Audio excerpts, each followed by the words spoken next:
Number 14 is a very easy question. कह रहा the path of the ray of light, मतलब कोई practical कर रहे हैं कुछ बच्चे, और जो आपको भी 12th क्लास में कराया जाएगा, परेशान ना होइए। The path of a ray of light coming from air passing through a rectangular glass slab traced by 4 students are shown in the figure and 4 students के नेम हैं A B C D, which one of them is correct। तो बच्चों ध्यान दें जना, 4 students है glass slab के साथ प्रैक्टिकल कर रहे हैं और लाइट रे का जो पाथ है उसको ट्रेस कर रहे हैं। जब उन्होंने ट्रेस किया, स्टूडेंट ए ने ऐसे ट्रेस किया, स्टूडेंट बी ने ऐसे ट्रेस किया, स्टूडेंट सी ने ऐसे ट्रेस किया, स्टूडेंट डी ने ऐसे ट्रेस किया। आपको बताना है कि इनमें से कौन सा स्टूडेंट करेक्ट है बच्चों। तो ध्यान से चेक करिए, ग्लास स्लैब का बच्चों आपको केस याद होगा। ग्लास स्लैब का केस क्या था, ये इंसिडेंट रे ऐसे होती थी, ठीक है, याद है, यहाँ पे एयर होती थी, फिर ये ग्लास होता था और फिर से एयर होती थी, ठीक है।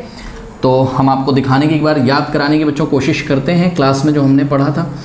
यहाँ पे हम क्या ड्रॉ करेंगे, एक परपेंडिकुलर, ठीक है। इसको जाना कैसे चाहिए था, स्ट्रेट, बट ये क्या करती है, टुवर्ड्स द नॉर्मल बेंड हो जाती थी ये, और फिर इस पॉइंट पे हम फिर से एक नॉर्मल ड्रॉ करते थे और जाना कैसे चाहिए था इसको, स्ट्रेट, बट ये क्या करती थी, अवे फ्रॉम द नॉर्मल, क्योंकि डेंसर से कहाँ जा रही है, रेयर में, तो ये नॉर्मल है और नॉर्मल से अवे हो जाती थी वो, ये ऐसे कुछ। अब इन सब चीज़ों को हम हटा देते हैं जो हमने यहाँ रेफरेंस लिया हुआ है।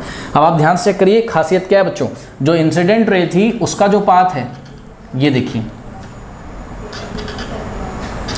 जो इंसिडेंट रे है बच्चों उसका जो पाथ है और जो इमर्जेंट रे थी उसका जो पाथ है, ये इमर्जेंट रे और ये इंसिडेंट रे, इनके बीच में हमेशा एक फिक्स डिस्टेंस होता है जिसको हम लेटरल डिस्प्लेसमेंट बोलते हैं, याद है। मतलब इंसिडेंट रे का पाथ और इमर्जेंट रे का पाथ जो है वो पैरेलल आपको दिखना चाहिए, वही स्टूडेंट सही है। तो ध्यान चेक कर लो बच्चों, इनका तो बड़ा प्रॉब्लम है, इनका तो गया सीधा निकल गया, रॉन्ग।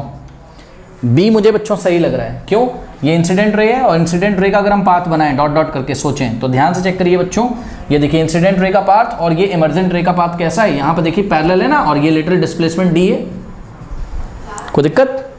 तो स्टूडेंट बी मुझे बच्चों सही लग रहा है। आइए देखते हैं सी की क्या प्रॉब्लम है। सी की भी बच्चों कुछ ना कुछ प्रॉब्लम तो है ही, चेक करो, क्योंकि ये ऐसे सीधी चली जा रही है, यहाँ बेंड ही नहीं हो रही, फिर यहाँ पे बेंड हो रही है, ठीक है। तो अगर हम ओरिजिनल रे का पाथ बनाएं, ये देखिए स्ट्रेट और ये इमर्जेंट है, तो ये दोनों तो बच्चों पैरेलल है ही, कहाँ पैरेलल है, तो डिस्टेंस बढ़ता जा रहा है दोनों के बीच का, ठीक है। उसके बाद इनको देखिए बच्चों, डी ने भी रॉन्ग किया तो सी ने भी रॉन्ग किया, डी ने भी बच्चों रॉन्ग किया, इसमें भी वही कहानी होगी। ये इंसिडेंट रे का पाथ ये रहा और ये इमर्जेंट रे का पाथ अगर हम सोचें ऐसे करके बढ़ाएं, तो देखिए दोनों ने एक दूसरे को क्या करा, कट कर दिया, दोनों के लाइन ऑफ एक्शन ने, दोनों के पाथ ने एक दूसरे को कट कर दिया, तो पैरेलल कहाँ से होंगी, बात समझ में आई कि नहीं। तो इसलिए ये भी रॉन्ग है, तो student B is the correct, okay.